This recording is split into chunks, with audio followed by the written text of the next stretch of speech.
ሰላም እንዴት አመሻችሁ? እንዴት ናችሁ? ዛሬ የማወራበትን ርዕስ አንድ ስዕል በማሳየት ልጀምር። ይሄንን ስዕል በማሳየት ልጀምር። ይህን ስዕል እንደምታዩት እንግዲህ የሳለልኝ አቶ ጄሚናይ ነው። ጄሚናይ የሚባለው ኤአይ ነው እና ስዕሉን ምን ብየው መሰላችሁ የሳለልኝ? ሪፐብሊክ የሚባል ፕሌቶ የጻፈው አንድ መጽሐፍ አለ እና እዛ መጽሐፍ ላይ የሚነሳ ምሳሌ አለ። ስለ ዋሻ ውስጥ ስለታሰሩ ሰዎች የሚነሳ ምሳሌ አለና መጽሐፉን አወጣሁትና እዛ ላይ ያለውን ማለት ሶቅራጠስ ነው እንግዲህ ስለ ይሄ የሚያወራው ሶቅራጠስ ያለውን ነገር ሰጠሁትና በዚህ ሶቅራጠስ ባለው መሰረት ስዕሉን ስለስጠኝ አልኩት። ይሄንን ስዕል ስለሰጠኝ ማለት ነው እና ይገርማል። እንትኑ ማለት የስዕሉ ጥራት በጣም የሚገርም ነው። ግን ሀሳቡን በትክክል ወክሎታል ወይ? በትክክል የወከለው አይመስለኝም። ግን ሀሳቡ ምንድን ነው መሰላችሁ? ላስቀምጥላችሁ ሀሳቡን። አሁን እነዚህ የታሰሩት ሰዎች አይታችኋቸዋል። ሶስቱ ማለት ነው ቁጭ ብለዋል። እጃቸው ወደኋላ ተደርጓል እና ሰንሰል እንትኑ አንገታቸውንም ማዞር አይችሉም ነው ሶቅራጠስ በሚለው መሰረት ማለት ነው።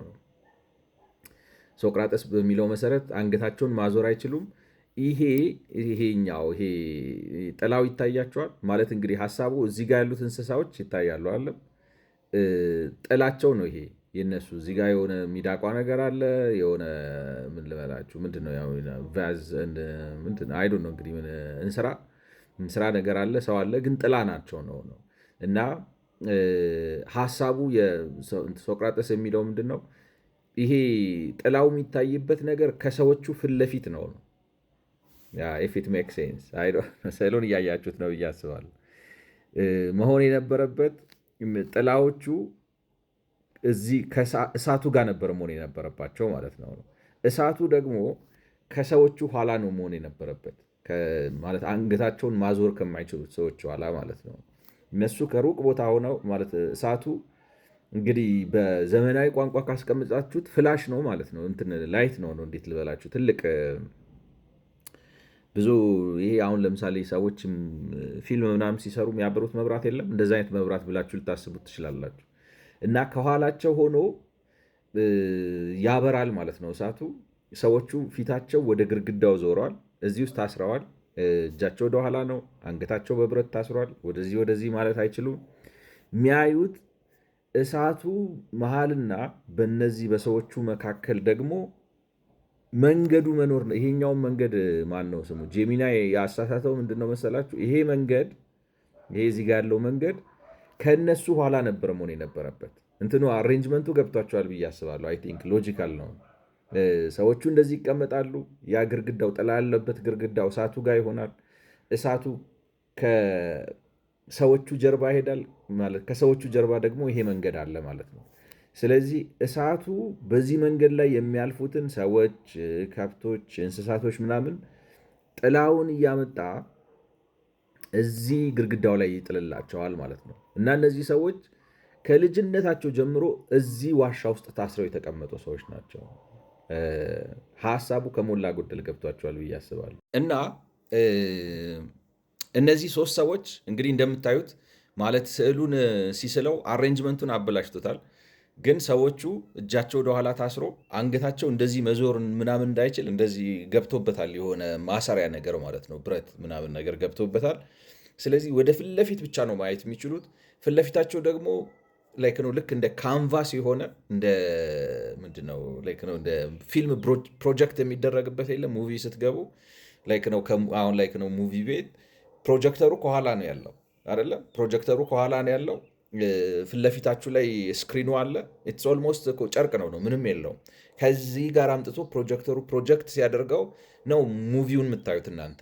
እነሱ ላይክ ነው እንትኑም አይገርማችሁም? ይገርማችኋል። አሁን እሱ እንትና ማን ነው ስሙ ሶቅራጠስ ይህንን የሚያወራው መቼ ነው? የዛሬ 2000 ምናምን ዓመት ነው ላችሁ። ኦልሞስት ሴም ቲንግ ነው አይደለም? አሁን ሙቪ ትገባላችሁ፣ ከኋላችሁ ፕሮጀክተር ይኖራል። ፕሮጀክተሩ ፕሮጀክት ሲያደርግ ያንን እንትኑን ብርሃኑን ምንድነው ላይክ ነው አክቹዋሊ እዛ በፊልም ነው ፊልሙን አምጥቶ እዚህ ጋር ያስቀምጠዋል። አሁን ግን ፊልሙን የሚሰሩት ሰዎች አክቹዋሊ ላይቭ የሆኑ ሰዎች ከነሱ ጀርባ ሆነው ይንቀሳቀሳሉ ማለት ነው። ከብት ያልፋል፣ ሰው ያልፋል፣ ሚዳቋ ያልፋል ምናምን። እሳቱ የነዚህን እነዚህ ከታሰሩ ሰዎች በስተጀርባ ባለው መንገድ ላይ የሚያልፉትን ከብቶች፣ እንስሳዎች፣ ሰዎች በቃ በአጠቃላይ ሪሉን ወርልድ ሪፍሌክት እያደረገ ፕሮጀክት አምጥቶ ፊት ለፊታቸው ላይ ያስቀምጠዋል እና ከልጅነታቸው ጀምሮ እዛ እስር ቤት ውስጥ ስላሉ እነዚህ ሰዎች ሰው ምን አይነት ነው ሲባል ሁሉም ሰው እንደ ጥላው አይነት ነው። ስም ያወጡለታል ለራሳቸው። በቃ እንዴት ልበላቸው፣ የራሳቸው ወርልድ ይሰራሉ። ሚዳቋን የሆነ ስም ያወጡለታል፣ እንትኑን የሆነ ነገር ያወጡለታል። ኤቭሪቲንግ ኢዝ ብላክ ኤንድ ዋይት ወዘተ ወዘተ። የሆነ ሬስትሪክትድ የሆነ ቪው ነው ያላቸው ነው፣ አንደርስታንዲንግ ነው ያላቸው ነው። ለምንድን ነው በሰንሰለት ታስረው እዛ ውስጥ እንግዲህ ግንደ ብረት ነው የሚባለው አይደለም በእኛ ሀገር። በግንደ ብረት ታስረው መዞርና ኋላቸውን ራሱ ማየት አይችሉም፣ ሪያሊቲው ቢኖርም ማለት ነው። እና ለረጅም ጊዜ እንደዚህ ከኖሩ ዓለም የምትመስላቸው ነው የሚለው ነው እንግዲህ አቶ ሶቅራጠስ የሚለው ዓለም የምትመስላቸው ይሄ ጥላውን ነው እንጂ እውነተኛውን ነገር አትመስላቸውም፣ እንደ ሪል ወርልድ ያለው። እና አንድ ቀን የሆነ ነፃ የሚያወጣቸው ነገር መጣና አንዱን ሰንሰለቱን ይሄን አንገቱ ላይ ያለውን ብረት በጥሶ እጁ ላይ ያለውን ሰንሰለት ቆርጦ ከዚህ ከዋሻ ውስጥ አወጣው ገፍትሮ። እና ሲያወጣው መጀመሪያ ምን ይሆናል አለ፣ በቃ የፀሐይ ብርሃን እንትን ስለሚያደርገው አይኑን ያጠፋበታል። የሆነ ፔንፉል ነገር ውስጥ ያልፋል፣ ላይክ ነው ግሌሪንግ ሳይን ምናምን። ከዛ ሲያየው በጥላ ሲያየው የነበረው ነገርና በእውነት ሲያየው ነገርየው በቃ ለየቅል ናቸው ነው፣ አይገናኙም። አይደለም ማለት ኦፍኮርስ እዛ ጋር ስታዩት የሆነ አሁን ለምሳሌ ሚዳቋ ልትመስል ትችላለች፣ ሰውም ሰው ሊመስል ይችላል፣ ጥላቸው እያረፈ ማለት ነው።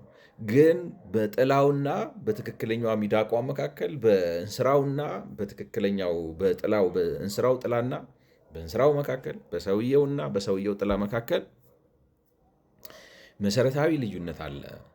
እና ይሄ ሰውዬ አንድ ጊዜ ወጥቶ እውነተኛውን ዓለም ካየው በኋላ ማለት ነው ከዚህ ከዋሻ ውስጥ ከዚህ ከታሰረበትና ጥላ ከሚያይበት ከዚህ ዓለም ውስጥ ወጥቶ እንግዲህ አንዱ ነፃ ወጣው ማለት ነው። አንዱ ደሊቨር አደረገው።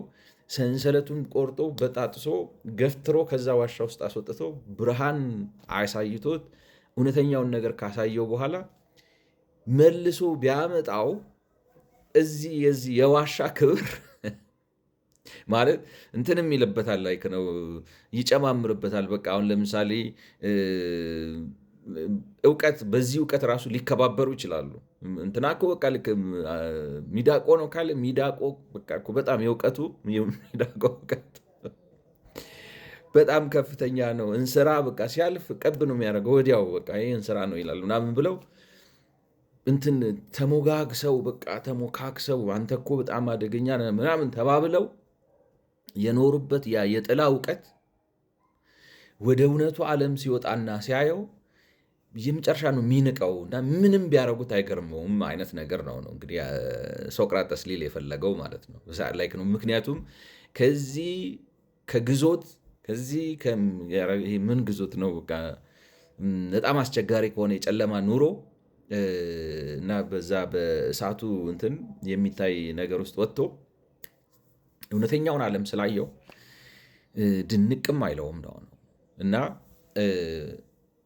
ይህን ነገር ያስቀምጣል። እና ሶቅራጠስ ይህን የሚልበት ምክንያት ሌላ ነው። ላይክ ነው ለምንድን ነው ይህንን ምሳሌ ያመጣው ካላችሁ እዛ ሪፐብሊክ የሚባለው መጽሐፍ ላይ ይህንን ምሳሌ ያመጣው እንግዲህ የሪፐብሊክ የሚባለውን መጽሐፍ ካነበባችሁት እና ላይክ ነው ከተረዳችሁት ፈላስፎች ናቸው ንጉስ መሆን ያለባቸው የሚል ነው የመጽሐፉ ሀሳብ ማለት ነው። ላይክ ነው ምክንያቱም ፈላስፎች በእውቀት ልቀው ሄደው ክብር አይተዋል ነው የሚለው።